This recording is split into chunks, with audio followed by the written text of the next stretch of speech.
the oldest Gilad, is now serving in Gaza. So what do you say to a group of young men who are preparing for the army?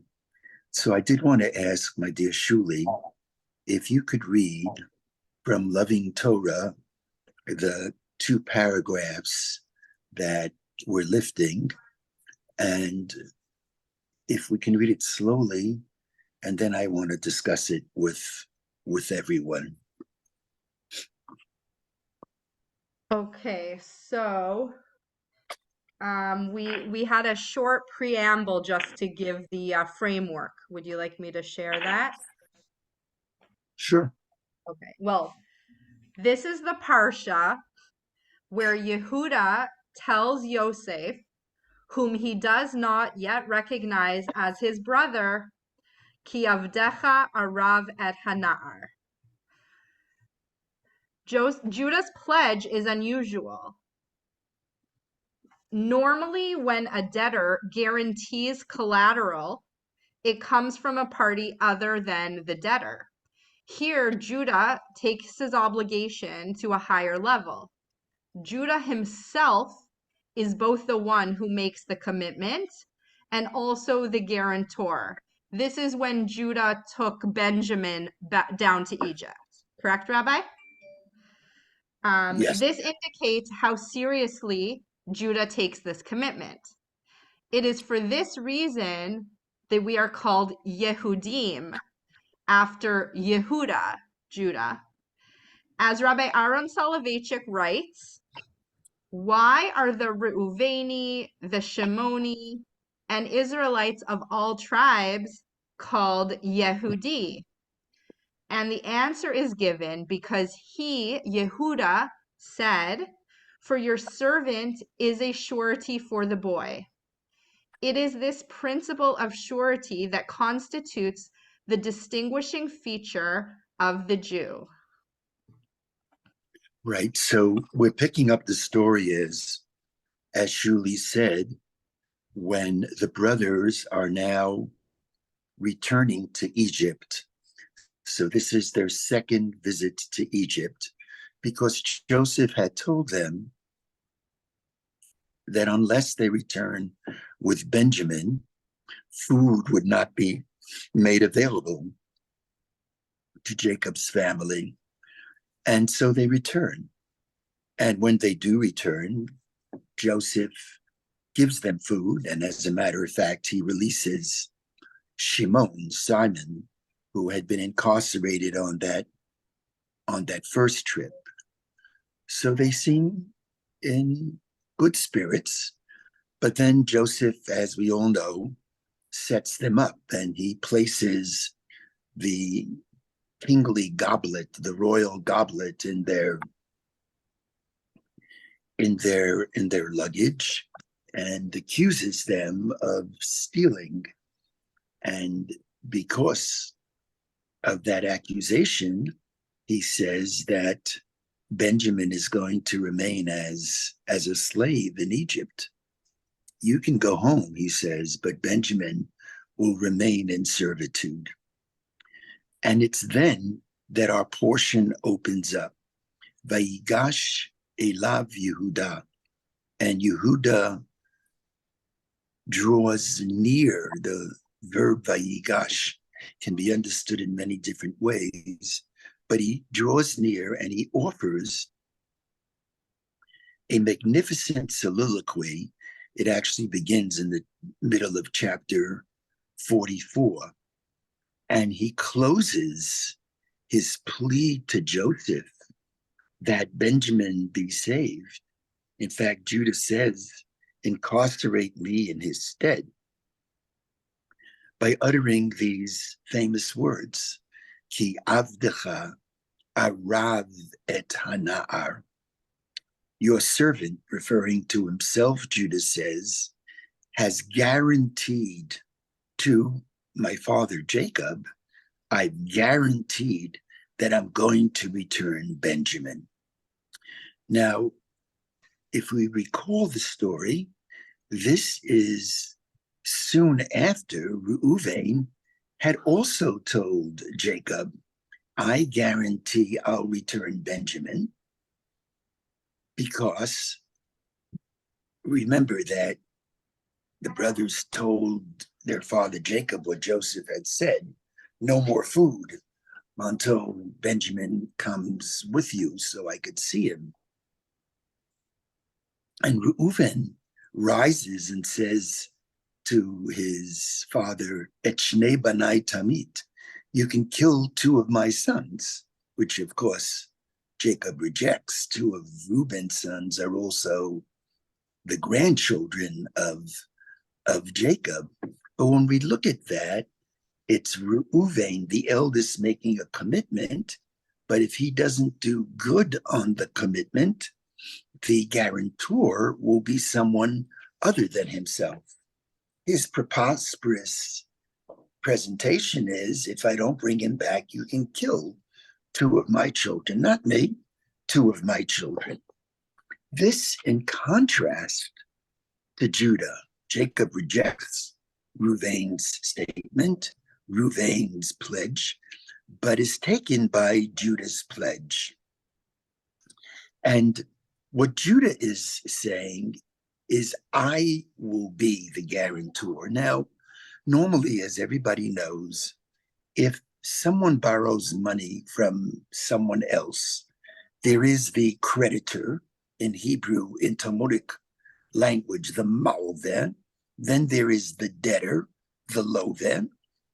But the creditor says, I want assurances that if you don't repay, I'm going to get my money back. So there is the creditor and the debtor. And then the debtor has a guarantor who is a third individual. So if the debtor doesn't make good on returning the loan, the debtor steps in and pays. And the Hebrew word for debtor is orev. Sometimes the older term that's used, although it's still used today, is suretyship. I will assure the repayment of the loan. Now, when Judah comes forward, basically, he is a debtor. Basically. Now, normally, as we've just said, the debtor guarantees collateral, and the debtor is someone other than the debtor. The guarantor is someone other than the debtor. Here, Judah is a kind of debtor because he is obligating himself to his father. It's like a debtor obligates to repay the loan. This is a bit homiletical. Judah is obligating himself to his father and says, my dear father, I obligate myself to you. I guarantee that I will return Benjamin to you. But he takes his obligation to a higher level because Judah himself is both the one who makes the commitment and he is the guarantor. That's the key. The guarantor, if you will, is not separate and independent from the debtor, but is the debtor. The guarantor is not separate from the one who's obligating herself or himself to repay the loan, but is the same person.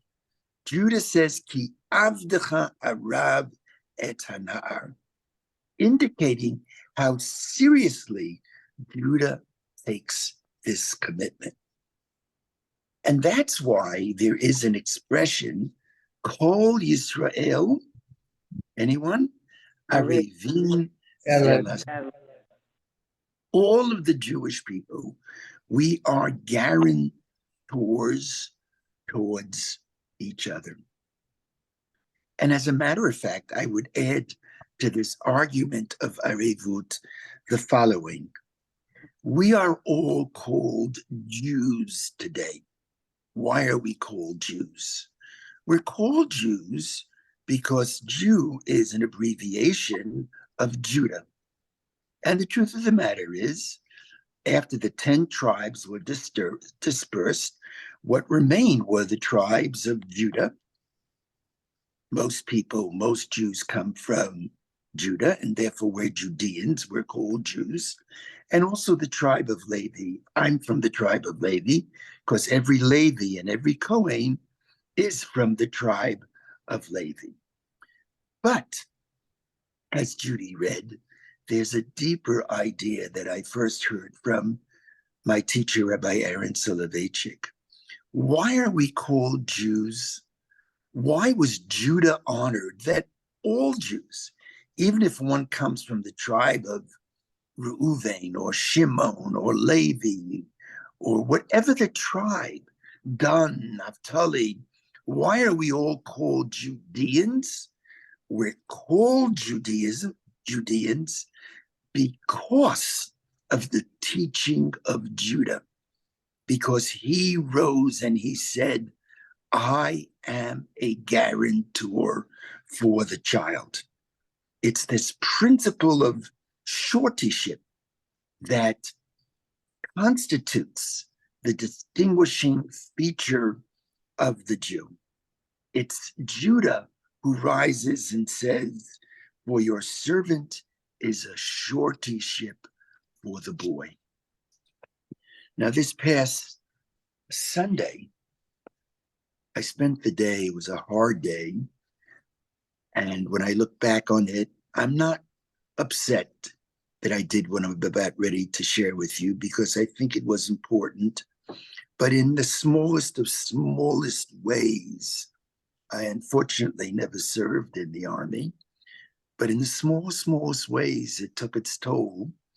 And literally, I couldn't sleep Sunday night, and I was virtually immobilized yesterday, and just thinking about our soldiers, how they can go on no matter what they've experienced.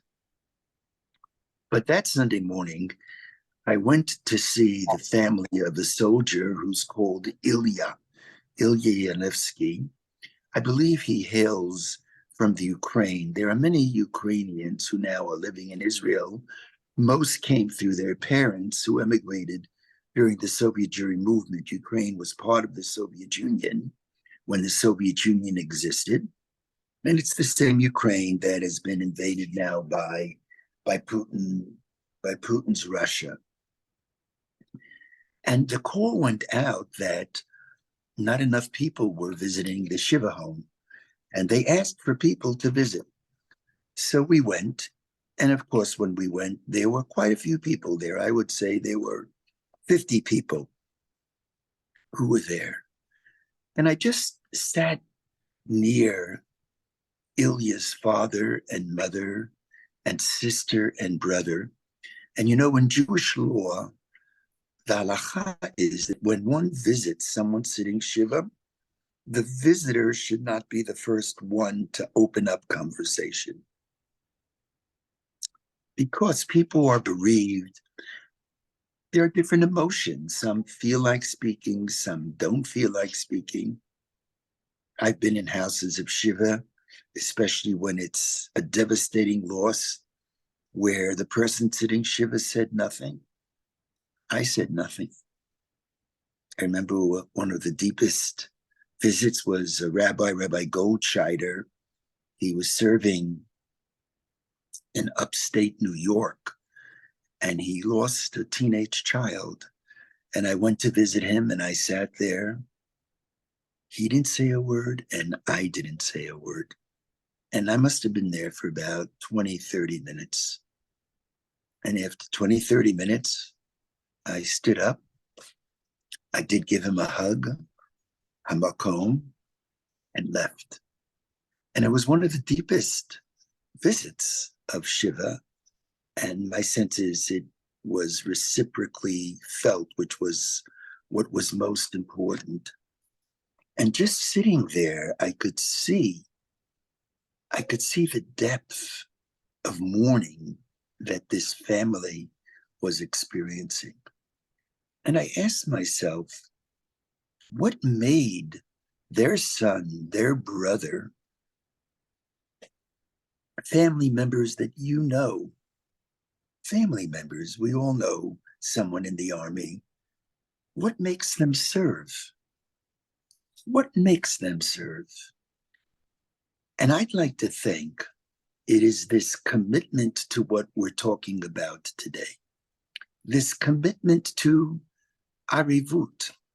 We are all the guarantors of each other. And in the afternoon, we went to Soroka Hospital.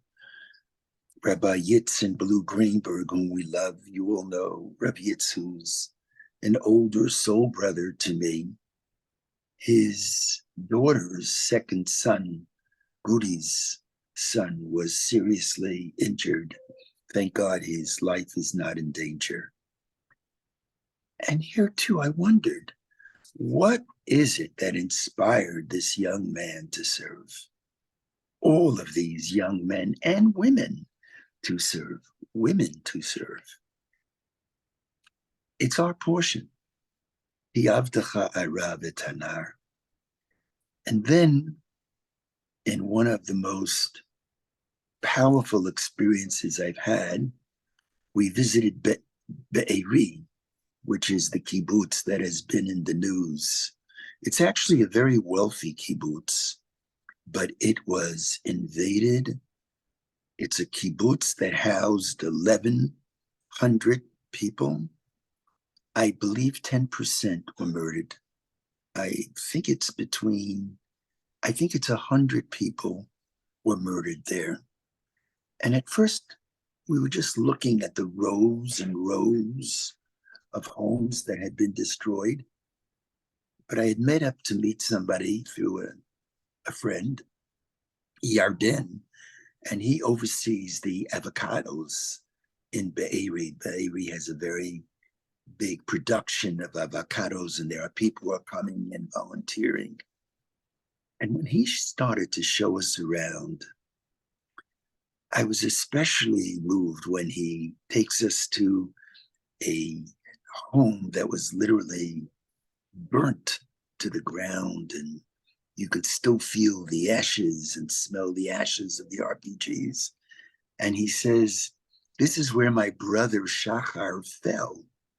Shachar was in the, I don't know if the word is kitab, but it's itkonenut. Every kibbutz has its own security. But that morning, the security, there were just a few people there. They didn't have heavy arms. I think he had an M16, not much ammunition. And he described where his brother was standing and how he was defending the area. And then he ran out of ammunition.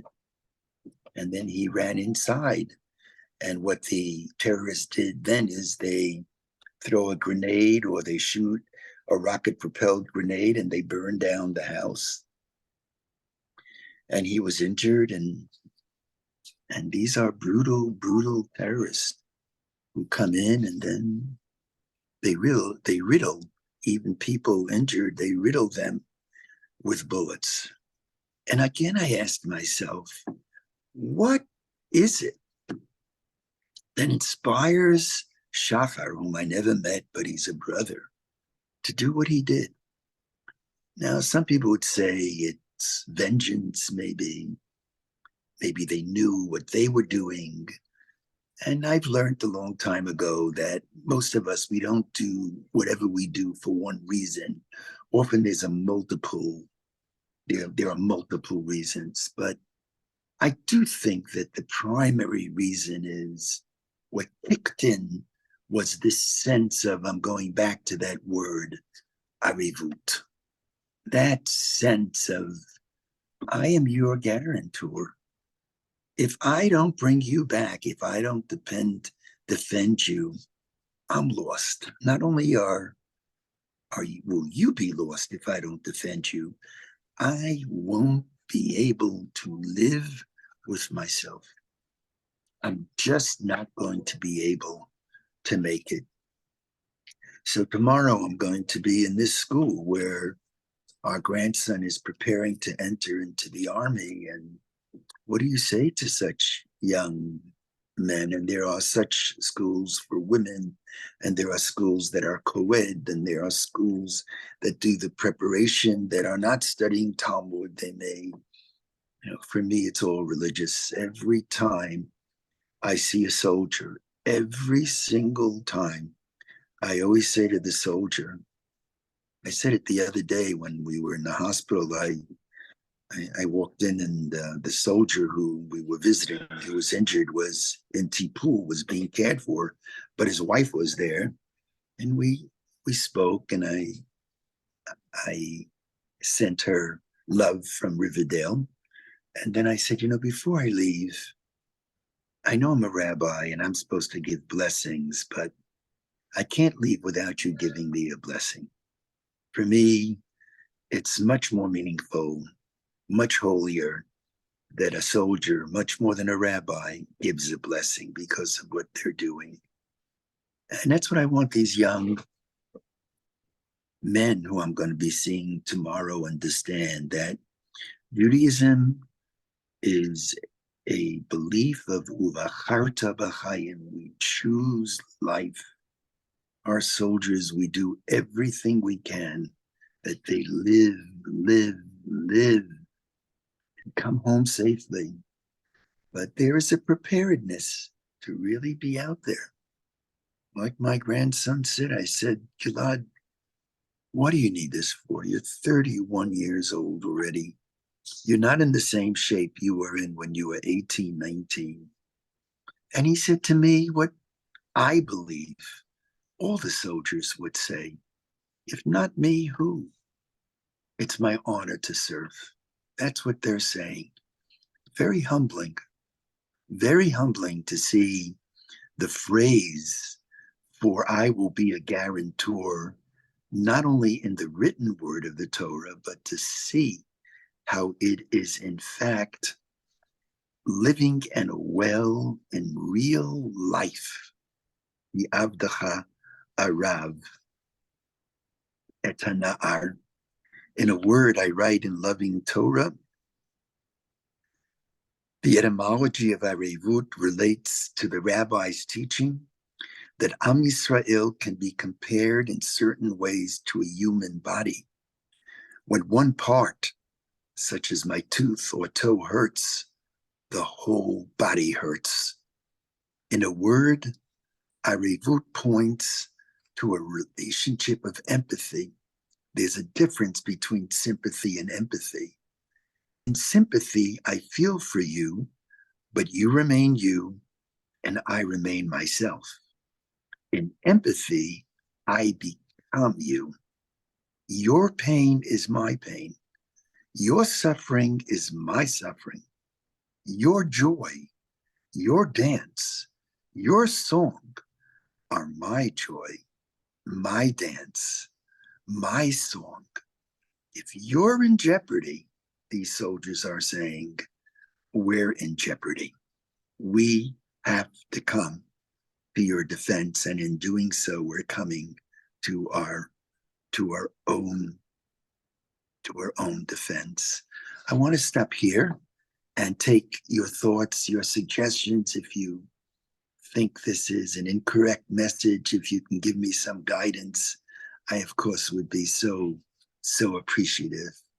I Tova, I just think want to, you yeah, I want was to. gonna pop in and say Tova's hand is up and I see Lance's, but I'm also reminding you of your time constraint today for Okay, 11 o'clock, give or take. So Tova, you're okay. first, but you're muted right now. Sorry, I had to just mute everyone because there was noise coming from somewhere. Yeah. Okay, there you go. Great. Rav Avi, I think you're mixing two things: the arevut and the obligation of citizenship. And Yehuda learned that to take responsibility for what he did. With the story of Yehuda Tamar. And that is the story of Arevim Zelazeh, where that we have to take responsibility.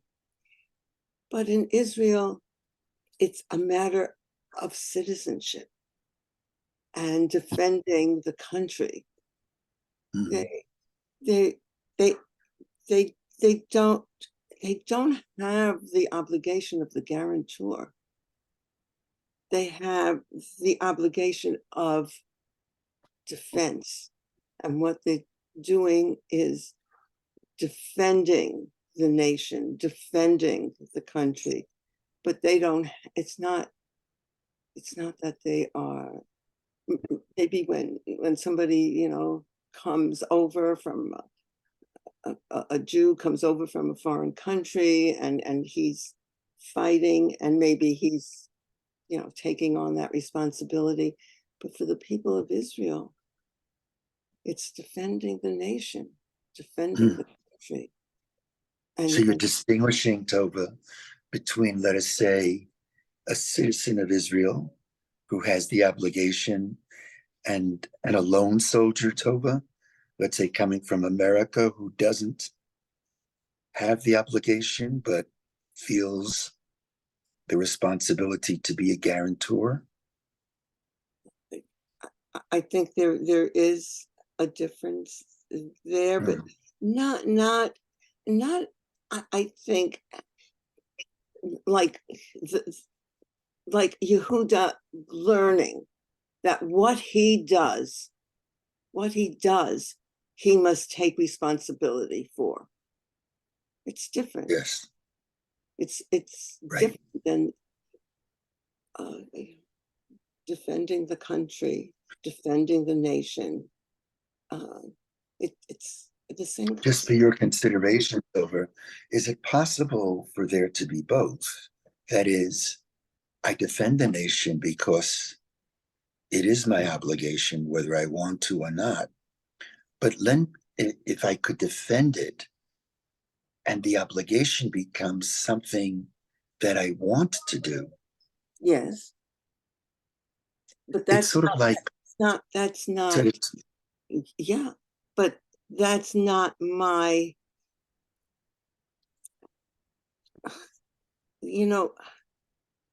but a ravim zelazeh, that we were responsible for each other, is different. Right.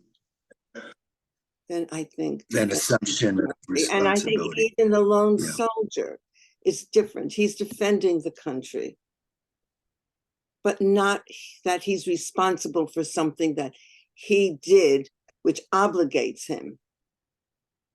And that's what we learned from Yehuda. You can't just, he would not have given his father that guarantee had he not learned his lesson from Tamar. That Yehuda and Tamar, the word charity in the middle, that was a teaching. Over the word for charity in Hebrew is, of course, tzedakah. But tzedakah doesn't mean charity. No. Tzedakah means it's the just, obligatory thing to do. Right. But I'm wondering, is there such a thing as I'm giving to help others because it's my obligation, but I'm giving it in such a way that even though it's my obligation to give it whether I want to or not, can I fulfill that obligation as if I'm doing it in a way that's coming from my deepest free will? Can I have a responsibility to defend the country, as you're saying, but I want to do it in such a way that I feel it within my soul too, that I want to be the guarantor? I'm just wondering, because as usual, you strike a point. You're distinguishing between obligation, assumption of responsibility, and being a guarantor, which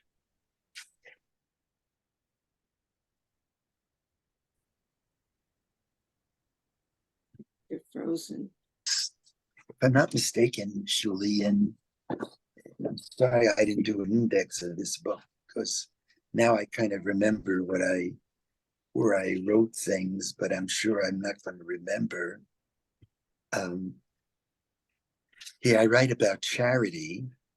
I write, there is an important difference between the English translation and Hebrew meaning. I'm referring to tzedakah.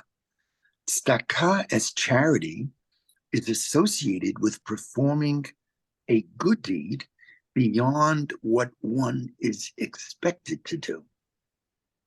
Tzedakah as justice is based upon responsibility. Giving in Judaism is not only the charitable thing to do, but the just thing to do. Our challenge is to weave the two approaches together. While giving is our responsibility, we ought to give as if our contribution were optional, overflowing with love. So, yes, I have a responsibility to serve, but what I'm hearing from soldiers is we have that responsibility, but there's something happening in the deepest recesses of their heart.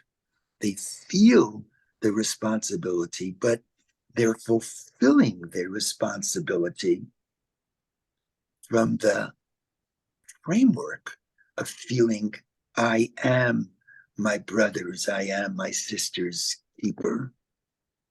But you were saying like there would be a difference the way an Israeli soldier feels and say an American soldier or a Ukrainian soldier. Yeah, well, let's leave it at that. Yeah.